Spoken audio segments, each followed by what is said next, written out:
Chantel here with the south part of Two Sisters Homesteading, and this is my garden.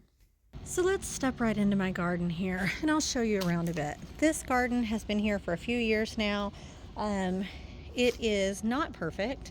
You can see the birds have torn through the bird net, and squirrels, mostly squirrels, have torn through the bird net on several places, and I constantly have to tie it up and fix it. But for the most part, this is my backyard garden and all the things I grow in it. I'll tell you about a little bit. When I get out to the country, I will definitely at least double the size of just my regular backyard garden, and then obviously have a big field for corn, pumpkins, and melons, things like that. But right here in this garden, I've got peppers. I've got bell peppers, banana peppers, jalapenos going here. And then I have strawberries. My strawberries didn't come all the way out to the edge this year. They didn't come back. Strawberries kind of go back and forth every other year. They are so full, I have to thin them out. They're crowding each other, they're taking over. And then every other year, they just don't come back quite as big. So who knows what it'll look like next year. Then I have some zucchini growing here. Just 2 zucchini plants because, again, it's a small backyard garden and we don't eat tons and tons of zucchini. And then you see the carrots just starting to come up there on this in rows on this back part.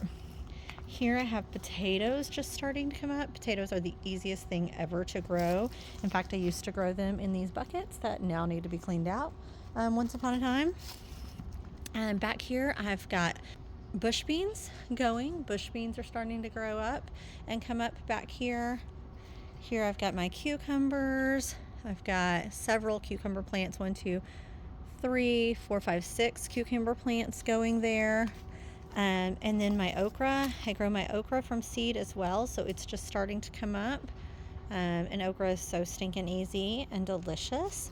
And then finally my tomatoes. I've got 4 tomato plants growing here, 2 of them being larger tomatoes and 2 of them being small cherry tomatoes. And the white stuff you're seeing on my plant is because I pour my sourdough starter jar when I clean it out. This is a new tip I just learned about not long ago, actually. But when I clean out my jar and transition it to a new jar, I swirl around water inside that, get it all cleaned off, get everything scraped out, and I come out here and I pour it on my plants. So you've been looking at my backyard garden here in North Texas, and you probably noticed that you don't see any herbs in there. I do grow lots of herbs that I use all the time, but I grow those in pots in my front porch and back patio just because that's more convenient for using and grabbing while I'm cooking. My backyard garden is way at the back of my backyard, and so it's just not as convenient for growing and grabbing things like right in the moment. And so that's why my herbs are in pots on my front and back porch. Now this is my spring garden. So here at the very end of summer, and we're just now in the early spring. So at the very end of summer, when it has gotten super hot in North Texas and everything is like shriveled up and dying of heat and lack of, enough water, I'm gonna let my chickens loose in there, and they make a good day's work of clearing everything out. They till everything up, they eat everything down, they fertilize it all day long. They have a hay day, they have a field day, they love it. And then it's ready for a fall garden to be planted.